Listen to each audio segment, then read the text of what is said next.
Lila Hart was supposed to be home by 7 p.m. It was a chilly October evening in the town of Renfield, Illinois, a quiet suburb where nothing ever happened until something did.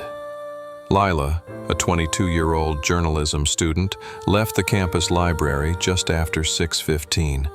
She texted her roommate, "Be home soon. Want to talk about something weird I found?" That was the last anyone ever heard from her. Her body was found 2 weeks later, buried in a shallow grave near the edge of the Lincoln Woods. Her case would go on to unravel a chilling web of secrets hidden in plain sight.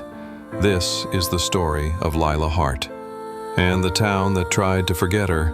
Lila was known for her curiosity. She had a knack for digging deep, asking questions others avoided.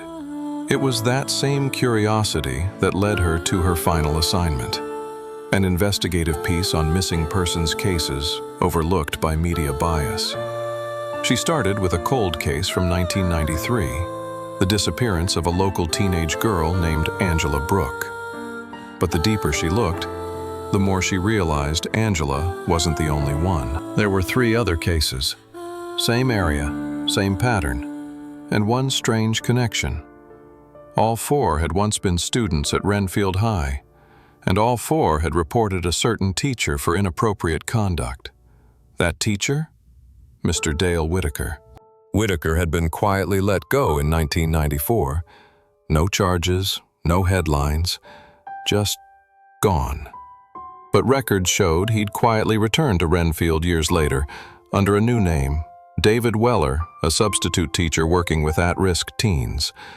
Lila uncovered this and told her roommate she had proof, something that would blow the case open. She never got the chance to share it. Police initially ruled her death as random, a drifter, a mugging gone wrong.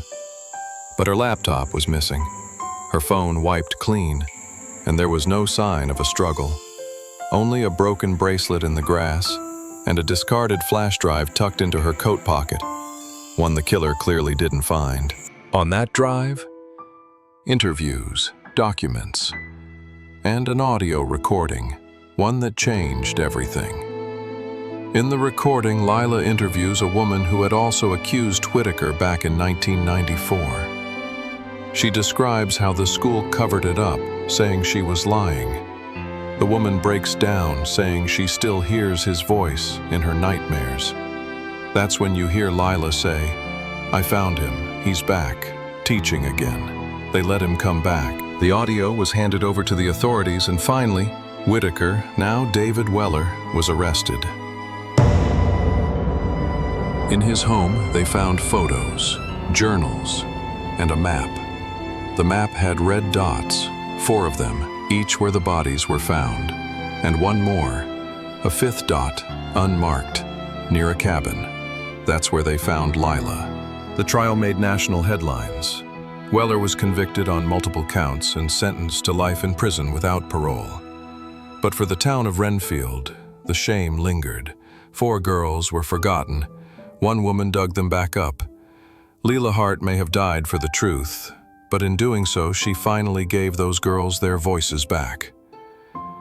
In the end, truth doesn't stay buried forever. It just waits for someone brave enough to find it.